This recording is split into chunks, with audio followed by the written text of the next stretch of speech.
Hello दोस्तों, आप सभी का बालाजी हिंदी की दुनिया में स्वागत है। मैं ममता बर्नवाल, आपकी हिंदी एजुकेटर। जैसा कि हम सभी जानते हैं कि हिंदी व्याकरण कई प्रकार के कॉम्पिटिटिव एग्ज़ामों जैसे UP TGT, UP PGT, UP GISE, UP TET, C TET, UPP इत्यादि एग्ज़ामों में पूछे जाते हैं। हिंदी व्याकरण के कई इम्पॉर्टेंट टॉपिक्स हैं, जैसे वर्णमाला, संधि, समास, लिंग, वचन, कारक, संज्ञा, सर्वनाम, क्रिया, काल, वर्तनी, विराम चिन्ह, पर्यायवाची, विलोम शब्द, तत्सम, तद्भव, अनेकार्थी शब्द, अपठित गद्यांश, रस, छंद, अलंकार। आप सभी हमारे साथ जुड़कर अपने हिंदी व्याकरण को और बेहतर बनाइए। आज हम हिंदी व्याकरण के सबसे इम्पॉर्टेंट टॉपिक्स वर्ड विचार पर चर्चा करेंगे। भाषा की सबसे छोटी इकाई ध्वनि या वर्ण है। भाषा की सबसे छोटी मौखिक इकाई है ध्वनि।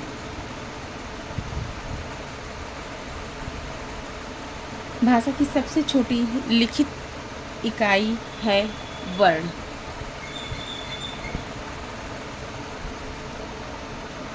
जैसे आ, ई, उ, री इत्यादि। किशोरीदास वाजपेयी के अनुसार वर्ण की ये परिभाषा अक्सर किसी न किसी एग्ज़ाम में पूछ ली जाती है। अतः आप सभी से मेरा निवेदन है कि आप सभी मेरे साथ साथ इसको पढ़ें और साथ में नोट्स भी बनाते चलें, जिससे आपका व्याकरण और बेहतर हो जाए।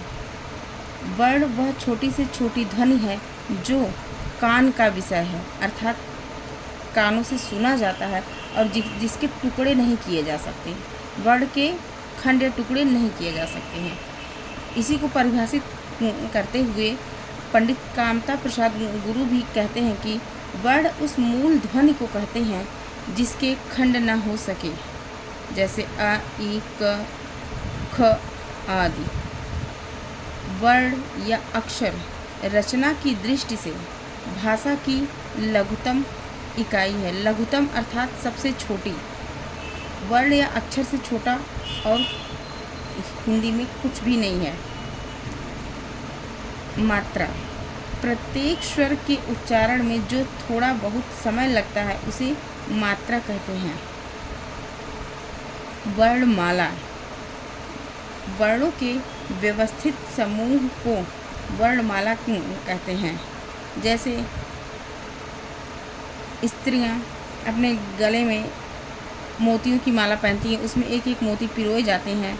ठीक उसी प्रकार से वर्णमाला के अंतर्गत एक एक वर्णों को भी पिरोया जाता है।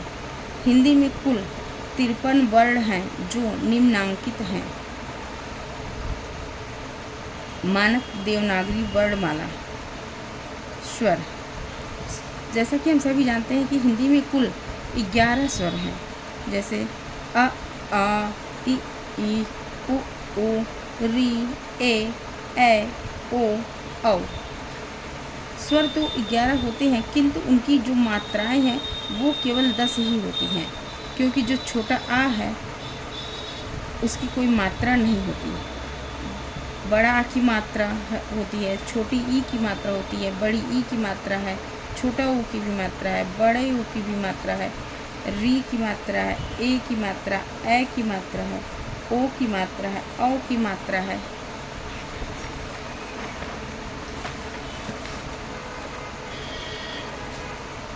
जैसा कि अभी मैंने आपको बताया कि छोटा आ की कोई मात्रा नहीं है, अतः हिंदी में कुल मात्राएं 10 हैं तथा कुल स्वर 11 हैं। आप सभी इसको सुनिए ध्यानपूर्वक और इसको साथ में मेरे नोट्स भी बनाते रहिए, जिससे दोबारा यदि आप इस नोट्स को देखेंगे तो आपको एक ही झलक में ये वर्ण विचार एकदम से स्पष्ट हो जाएगा। स्वरों की संख्या कुल 11 है। अनुस्वार हिंदी में एक है। अंग, विसर्ग आहा है, ये इसकी संख्या भी एक है। स्पर्श व्यंजन, स्पर्श व्यंजनों की संख्या कुल हिंदी में 25 है।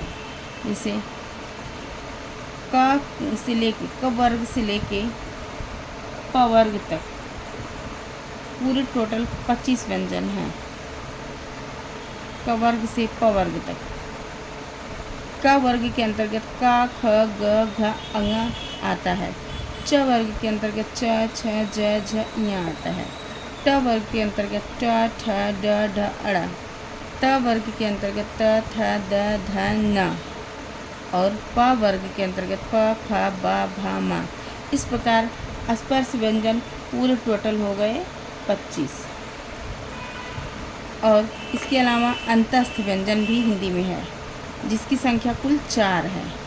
अंतस्थ व्यंजन य, र, ल और व है। ऊष्म व्यंजन, ऊष्म व्यंजनों की संख्या भी हिंदी में कुल 4 है। श, श, श, ह।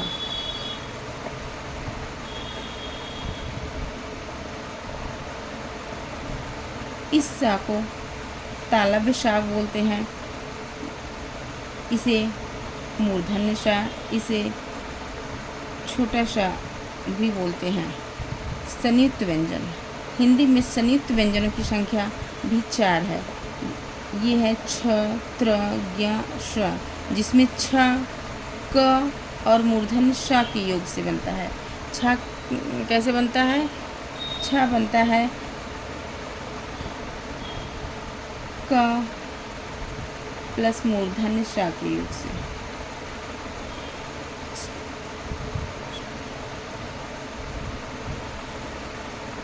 त्र बनता है त प्लस र के योग से। ज्ञ बनता है ज और इया के योग से। श्र बनता है श और र के योग से। इस प्रकार हिंदी में संयुक्त व्यंजन 4 हैं। छ, क और मूर्धन्य श के योग से बनता है। त्र, त और र के योग से बनता है। ज्ञ, ज और इया के योग से बनता है। श्र, श और र के योग से बनता है। द्विगुण व्यंजन भी हिंदी में है, जो न और ढ है, जिसकी संख्या टोटल 2 है। विशिष्ट व्यंजन, जो अभी हाल ही में हिंदी में जुड़ा है, जिसकी संख्या ये 1 है। इस प्रकार हिंदी में कुल वर्ण हैं 53। मैं उम्मीद करती हूँ कि आज की ये क्लास आपको समझ में आई है और आपने मेरे साथ साथ नोट्स भी बनाया है। इसी के साथ आज की क्लास यहीं पे समाप्त होती है। मिलते हैं नेक्स्ट वीडियो में, तब तक के लिए जय हिंद।